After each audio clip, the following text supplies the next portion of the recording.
मुठभेड़ हुई है, 2 बदमाशों को ढेर किया गया, क्या कुछ कहेंगे सर?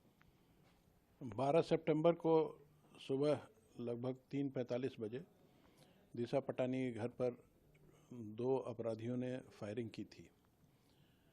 इसके बारे में माननीय मुख्यमंत्री जी के स्पष्ट निर्देश प्राप्त हुए थे कि इस प्रकार के जनता में खौफ पैदा करने वाले अपराधियों को तत्काल कानून के दायरे में लाया जाए। माननीय मुख्यमंत्री जी के स्पष्ट निर्देश हैं कि क्राइम के प्रति ज़ीरो टॉलरेंस की नीति होनी चाहिए। इसी नीति के तहत कार्य करते हुए तत्काल यूपी पुलिस ने एसटीएफ जनपदीय पुलिस को सक्रिय किया और कई स्तर पर अभिसूचना का संकलन किया गया।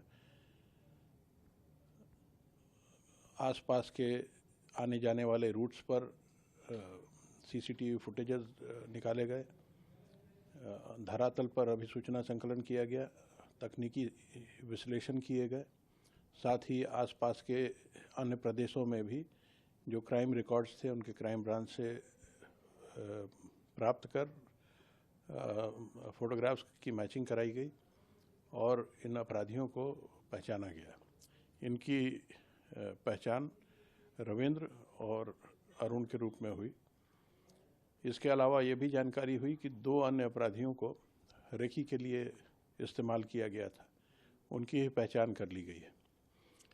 फायर करने वाले इन 2 अपराधियों के बारे में ये भी जानकारी हुई कि ये गोल्डी बरार गैंग के लिए काम करते हैं। गोल्डी बरार ने इस घटना की जिम्मेदारी सोशल मीडिया के माध्यम से ली थी, जो सभी मीडिया चैनल्स द्वारा दिखाई भी गई थी।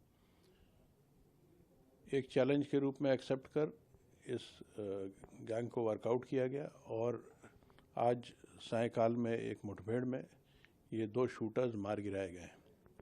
इसमें रविंद्र का आपराधिक इतिहास अच्छा खासा है। इसके द्वारा पुलिस पर भी पूर्व में फायरिंग की गई है, जिसमें हरियाणा पुलिस का एक कांस्टेबल के छाती में गोली लगी थी।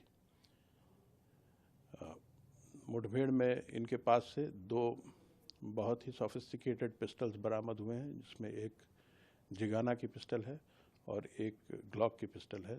साथ ही बड़ी संख्या में 9mm के कारतूस भी बरामद हुए। अब मुठभेड़ के बाद इन्हें हॉस्पिटल ले जाया गया, जहां डॉक्टर्स ने इन्हें डेड डिक्लेयर कर दिया है।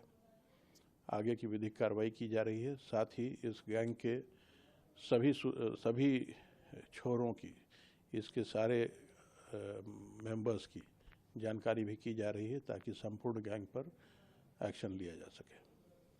सर, क्या ये गोल्डी बरार के सक्रिय सदस्य थे? इनको पैसे देके काम कराया गया था, कैसे? यह गैंग गोल्डी बरार के लिए काम करता था। गोल्डी बरार और रोहित गोधारा, ये एक ग्रुप है। गोल्डी कनाडा से सक्रिय है और रोहित गोधारा जो है वो उसके पुर्तगाल में होने की जानकारी हुई है। इन्हीं का एक गैंग मेंबर लुपिन नेहरा, उसके ही पुर्तगाल में होने की जानकारी है। द्वारा ये ग्रुप संचालित किया जा रहा था और ये निर्देश दिए गए थे। इनका मकसद था कि ये जनता में खौफ पैदा करें, जिससे ये फिर आगे अपने गैंग की एक्टिविटी को उत्तर प्रदेश में फैला सकें और यहाँ भी वसूली आदि कर सकें। लेकिन मेरी उम्मीद है कि आज की इस कार्रवाई के बाद ये गैंग्स उत्तर प्रदेश सरकार के ज़ीरो टॉलरेंस पॉलिसी को दोबारा टेस्ट करने नहीं करेंगे।